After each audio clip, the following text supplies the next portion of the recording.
നമസ്കാരം.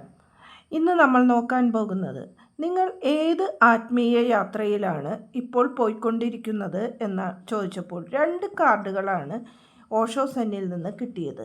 ആദ്യത്തേത് major arcana card തന്നെയാണ് കിട്ടിയത്. അവെയർനെസ് എന്ന് പറഞ്ഞ കാർഡും റെസിപ്റ്റിവിറ്റി എന്ന കാർഡുമാണ് കിട്ടിയത്. ഇത് മൈനർ ആർക്കാന കാർഡാണ്. ഇവിടെ അവെയർനെസ് എന്ന് പറഞ്ഞ കാർഡ് ടാരോ ഡെക്കിലെ ചാരിയറ്റ് എന്ന കാർഡിനോട് താരതമ്യം ചെയ്യാൻ പറ്റുന്ന കാർഡാണ് ഇത്. ഈ യാത്രയിൽ നിങ്ങളെ കുറിച്ച് പറയാനുള്ളത്, നിങ്ങൾക്ക് വളരെ അഭിലാഷമുള്ള വ്യക്തിയാണ് എന്നും ചില അഭിലാഷ പൂർത്തീകരണത്തിന് വേണ്ടിയാണ് നിങ്ങൾ ഈ യാത്ര. അതിന് നിങ്ങൾക്ക് നേതൃത്വവും വിജയവും ഉണ്ടാകും എന്ന് കാണുന്നു. അതിനുള്ള ഒരു ഇച്ഛാശക്തിയും നിങ്ങൾക്കുണ്ട്.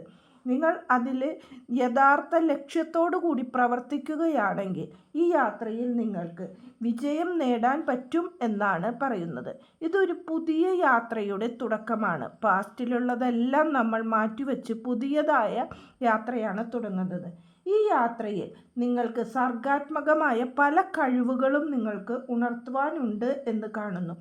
നിങ്ങളെ പരിപോഷിക്കുന്നതും വൈകാരികവുമായ പല മുഹൂർത്തങ്ങളും ഈ യാത്രയിൽ കാണാം എന്നും അത് നിങ്ങളുടെ ക്രിയേറ്റിവിറ്റിയെ ഉണർത്തിക്കൊണ്ട് പുതിയ ലക്ഷ്യങ്ങളിലേക്ക് എത്തിച്ചേരുവാൻ ഈ യാത്ര സഹായിക്കുന്നു എന്നാണ് ഈ കാർഡുകൾ പറയുന്നത്.